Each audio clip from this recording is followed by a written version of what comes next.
is up, YouTube? It is Angelo from Fear the Beard Football Channel. I just want to take some time out real quick to apologize. I kind of slacked off on my videos for a couple weeks. Kind of just got busy with life and, just really needed to kind of take a little bit of time to just really kind of formulate a plan on how I'm going to kind of go about working full-time and making these videos, and then just general life things. So I had some time to kind of reflect on that and just kind of build a plan type deal, but I'm back now. Everything's good, and we're just going to keep on rolling and business as usual from here on out. So today we're going to be covering the NFC North. I posted a video yesterday on the AFC West to wrap up my AFC predictions. So now we're going to be getting into the NFC series. So over the course of the next week, I'm going to be pumping out videos pertaining to that conference. So let's dive right in. I'm going to start out with the Chicago Bears. This is a team that I had winning or going into the playoffs this year. We know what their team was in 2018. They had the best defense. They regressed, not on the defensive side of the ball. The main thing was Mitch Trubisky just was not up to his 2018 standards, which, in 2018, it's not like he was great. He was just good enough to propel this team to where, he was just good enough to, ride behind a good defense. And sometimes that's all it takes. So, if he can just be good enough, this team can obviously make it to the playoffs. I don't see them winning a Super Bowl just because there's nothing special about Mitch Trubisky. I do think that Matt Nagy is a special coach. I think he's going to be one of the better head coaches over the course of the next 10 years, but I just don't see them doing anything with Mitch Trubisky. And honestly, I think his days are numbered in Chicago, and by the end of the season, they're going to move into a different direction. So, with that being said, though, game one, they play against Detroit. I do have them losing that game. It's a division game. It can go either way, but I think coming out the gate, Detroit's going to come out and they're going to swing hard, and I think it's going to be a dogfight. And I just think with the lack of quarterback play there, because there's obviously going to be a quarterback controversy, so that's going to affect them a little bit heading into the regular season. So, but yeah, I have Detroit taking the first game, but then I do have them going on a bit of a win streak. They play the Giants, the Falcons, the Colts, the Buccaneers, and the Panthers. And I have them winning all 5 of those games. Those are very winnable games. Obviously, there's the big hype train on Tampa Bay. Sorry, guys. Not bad manners, just good beer. But yeah, no. There's the hype train with Tampa Bay, and that's probably the only outlier game during that stretch. And maybe you can even flip-flop that with Detroit if you want to. But I think that it's going to take Tampa Bay some time to get adjusted. And in my opinion, from where I haven't really done the NFC South yet, but I do have them going on I believe I would have them going on a late game surge. I just haven't had a chance to look at their schedule. But it's going to take some time to adjust. I mean, Tom Brady's not played in a system outside of New England. Now, we're not talking about the Buccaneers right now, but, and I honestly can get into that, so I need to just get off of it before I really start. So, at that point, I have them 5-1. I do have them going on a little bit of a losing streak where they will lose to the Rams, the Saints, and then the Titans. So that's going to put them at a 5-4 mark on the season through 9 games. Then I have them beating the Vikings. I have them losing to the Packers, followed by a win against Detroit, losing to Houston, and then winning out the final 3 games against Minnesota, Jacksonville, and Green Bay. So that would put them at 10-6, and with the expanded playoffs, that definitely puts them in the wild card race in the NFC. So, I have them making the playoffs, obviously, and but honestly, I don't have them going anywhere past the wild card, just because I believe the defense is good enough to propel them to the playoffs. But when you get into the playoffs and things slow down, you need to have a good quarterback to help you perform, or at least a solid something. And they have Tariq Cohen and David Montgomery. Maybe David Montgomery takes that step forward. Who knows? But there's just nothing elite about this offense. There's really not when you look at it. The receivers aren't elite. They don't have a solid offensive line. The quarterback play is lackluster. And, I mean, they do have a very solid, 1-2 punch in Tariq Cohen and David Montgomery. But if you have to use two guys, then to me, there's just nothing special there. So, which, I mean, and a lot of teams actually get, go places with a, running back committee. But I just don't see the Bears being that team that can make it to the Super Bowl that way. So, and I've been wrong before. I could be wrong. Who knows? But I don't think too many people are going to dispute me that are not Bears fans. So moving on to the Detroit Lions. Like I said, I feel like this team has a lot of potential. I like, they get rid of Darius Slay. They traded him. They replace him with Jeffrey Okudah, and I feel like that was just phenomenal. And then they bring in Desmond Trufant. So they did upgrade their pass defense. We know that they have a solid defense. It's nothing great, but I feel like if their offense if they were able to move the ball more on offense, this defense would be a little bit better.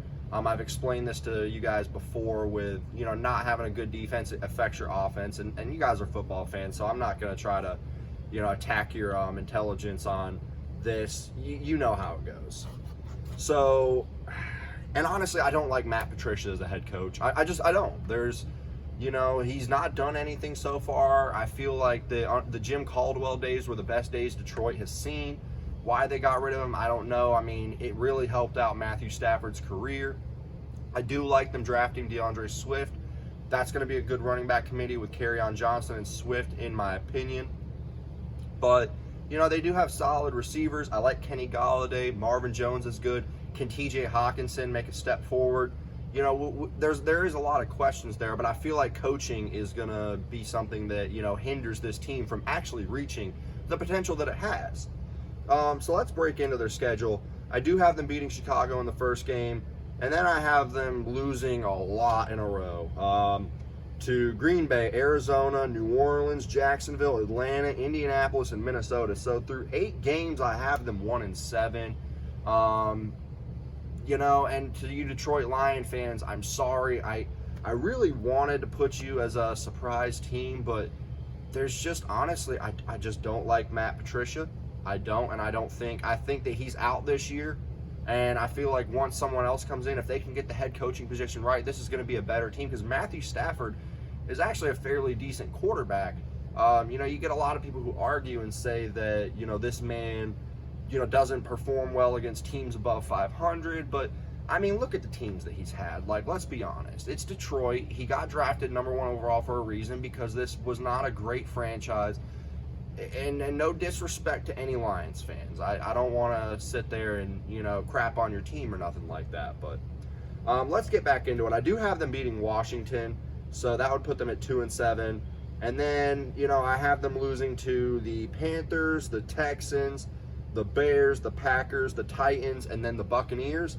And then closing out the season with a win against Minnesota. So I have them going 3-13.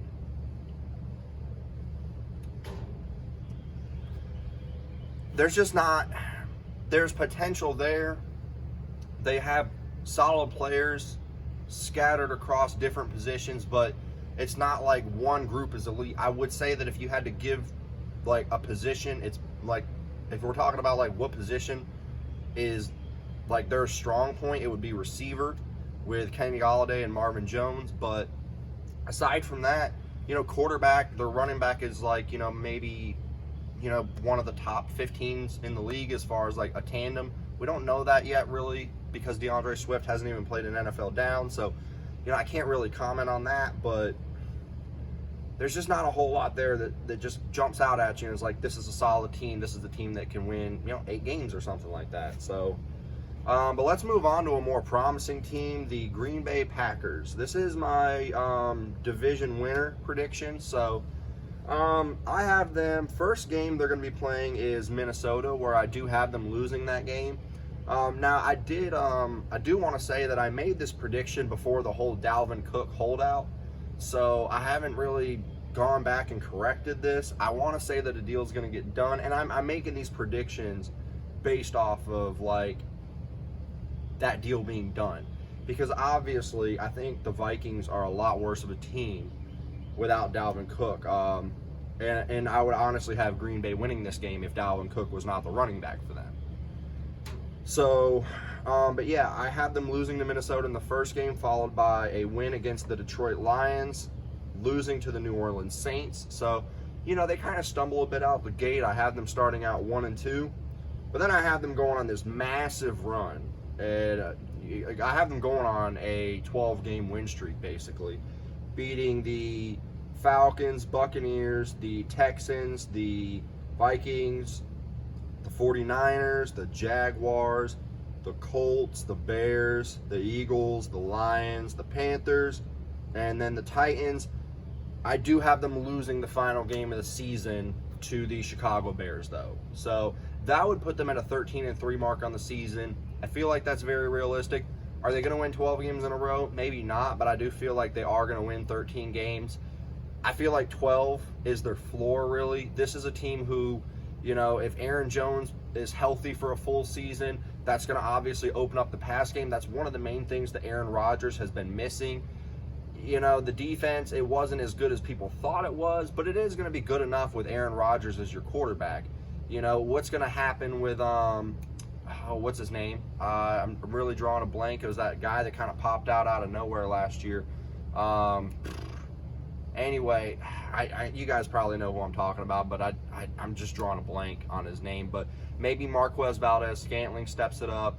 You know, they have Geronimo Allison. Devontae Adams is there. So, you know, I like Jake Button as emerging young tight end. And even Jamal Williams is not a bad, like, number 2 running back. He's one of those guys that he just, you know, the coach tells him what to do and he just gets it done. So you need players like that on your team. This is just a solid organization, or at least well-rounded team.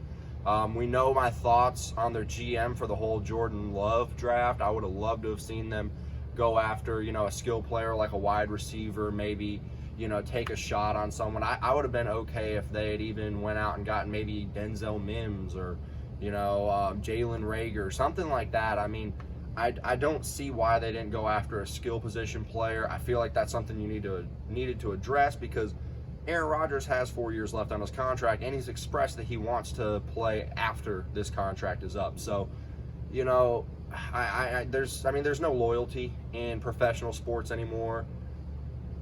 I don't know. I just feel like if you've got a solid quarterback like him, you do your best to try to win a Super Bowl, because you have no idea what Jordan Love is going to be. Now, if he turns out to be another Aaron Rodgers, or like people are saying that he has potential to be like Pat Mahomes, if he turns out to be that, then you won. I mean, because you just went on a massive stretch of like 3 consecutive franchise quarterbacks that are, you know, just great, and that's something we've never seen before. So if that happens, I mean, the Packers are just probably the smartest franchise in the world, and we're just not seeing it. Moving on to the Minnesota Vikings, though, this is a team that I do have competing for a playoff spot. As everything stands, you know, Dalvin Cook, if he ends up getting his contract and he doesn't hold out, this is a team that I feel like is going to fight for the playoffs. I feel like they're going to be, you know, not as good as they were last year, but, you know, they're still a very solid team. You know, they do lose. They you know, got rid of a lot of like older veterans that, you know, were going to be a little bit more costly. Everson Griffin, Trey Waynes, you know, they move on from Stephon Diggs because he wasn't liking the fact that they were just force-feeding Dalvin Cook. Even Adam Thielen got a little mad about it. You know, Kevin Stefanski's gone. We don't know what that offense is really going to be like, but I imagine that, you know, it's going to be business as usual for the Vikings going into next season. Like I said, if Dalvin Cook re-signs, and even if he doesn't, I do like Alexander Mattison. So, you know, I can't sit there and say that he's going to just step in and perform like Dalvin Cook has, but we've seen in past years where, you know, you can find running back talent almost anywhere. Like, so it's not like I'm sitting here saying that, you know, some crazy theory. Like, there's a very good chance Alexander Mattison steps in and just does everything that Dalvin Cook can do. We don't know that. You know, we have no idea, really. But moving on to their schedule, I have them starting out really hot. I have them beating the Packers, the Colts, the Titans, the Texans, and then the Seahawks. So I do have them starting out 5-0. Things get a little bit rocky down the, as the season progresses. I have them losing to the Falcons, the Packers. I have them beating the Detroit Lions, then losing to the Chicago Bears, followed by a 3-game win streak to Dallas, Carolina, Jacksonville. Then I have them losing to the Buccaneers and the Bears, followed by winning out their final 2 games to New Orleans and Detroit. And I'm sorry if it's getting a little dark. I kind of like filming outside, so, if you guys can't see me too well, you can at least hear my voice. And if anything, look for the big nose. You can't miss it. So yeah, I have them going 10-6, and I feel like that's a very solid spot for them. They're definitely a very competitive team. The running game, opened up a lot of passing lanes for Kirk Cousins. He was a lot more efficient from 2018 to 2019. The team got better. The team got better from that stretch. I don't think that they got better over the offseason, but I don't think that they took far enough of a step back to miss the playoffs, if you get what I'm saying. So, as everything stands, and by the way, I actually had the Vikings going 11-5, not 10-6. So, I just wanted to sit there and I have that wrote down, and I just caught that. But how I have the standings set up is the Packers at 13-3, followed by the Vikings at 11-5, the Bears at 10-6, and the Lions at 3-13. So, that's going to wrap up my video for tonight. I just wanted to say, if you're watching these videos and you enjoy them and you enjoy what I'm putting out, definitely hit that like button, subscribe to the channel, turn the bell notifications on. It's just going to help out my channel, and I would honestly really appreciate it if you guys did that. Anybody who comments, I do my best to try to get back to you as quick as I can. I try to be responsive, but regardless, I just enjoy making these videos. It's something that I've always wanted to do. It's something that, I just thoroughly enjoy. One of my hobbies, talking about sports, is really my life. So this is kind of my outlet, and I'm glad that you guys were able to be here with me and enjoy it with me. I hope y'all have a wonderful day, great week, and, much love, Beardos.